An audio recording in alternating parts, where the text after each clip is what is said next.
घोसपुर शहर के मुखी पाड़े में अणजातल चोरन पारा हिंदू व्यापारी योगेश कुमार के घर में घिड़ी अलमारिन जा ताला तोड़े लखन रुपयन जा सोना जेवर और रोक रकम खड़ी फरार थी विया। अड़ो वाक़ो उन वक्त पेश आयो जॾहिं घर भाती समूरा होली तकरीब में बाबा गरीबदास मंदिर में हलंदड़ मेले की रस्मन में शरीक हुआ। अड़ो इतला पुलिस और रेंजर्स के मिलण बाद फौरन वाक़े वारी हंध पहुंची घर जो मुआयनो कयो और शहर में नाकाबंदी भी लगाई वही, पर फोरू फरार थियण में कामयाब थी विया। बे तरफ़ हिंदू पेचा के अगवान मुखी सुरेश लाल SSP का मुतालबो कंदे फुर थियल समूरो सामान वापस कराइण की घुर कई है। कंदकोट में हिंदुन पारा होली जो त्यौहार वडे जोश और जज्बे से मल्हायो वियो।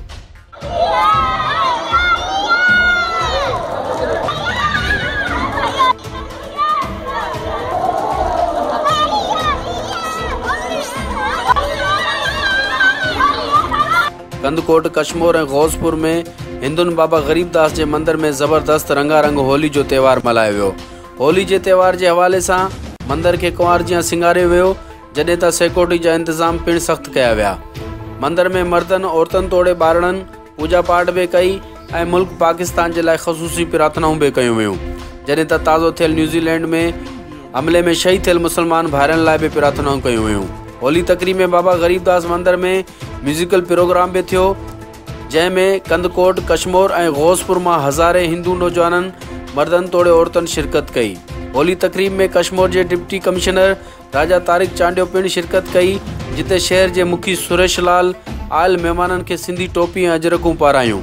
होली तकरीब में मंदिर अंदर फ्री लंगर, फ्री मेडिकल कैंप भी लगाई वही, जैं बाद डिप्टी कमिश्नर राजा तारिक चांडियो होली के हवाले से पंहिंजे ख्यालन जो इज़हार कंदे चयो था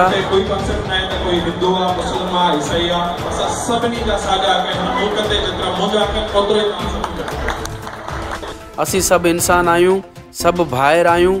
उन चयो था असांजे मुल्क में हर कंहिंखे मुकम्मल मजहबी आज़ादी मिलियल है और ओतरा ही हक़ अवां जा आहिनि जेतरा हक़ असांजा आहिनि। होली तकरीब में इंडिया का भी यात्रिन जो एक वफ़द पहुतल हो, जिते इंडिया का आयल यात्रिन के अगवान रूपचंद डिप्टी कमिश्नर के इंडिया में आंदल मिठाई और नमाज लाइ मसलो गिफ्ट कयो वियो। आखिर में महफ़िल मौसीक़ी में सिंध के नाले वारी फनकारा खुशबू लिगारी कलंदर जी धमाल और सूफ़ी कलाम कुआ रहमान के पासे कुआ भगवान के पासे कलाम गाए भरपूर दाद हासिल कई और पिंडाल में वेठल मानुन के जुमाए छड़ियो।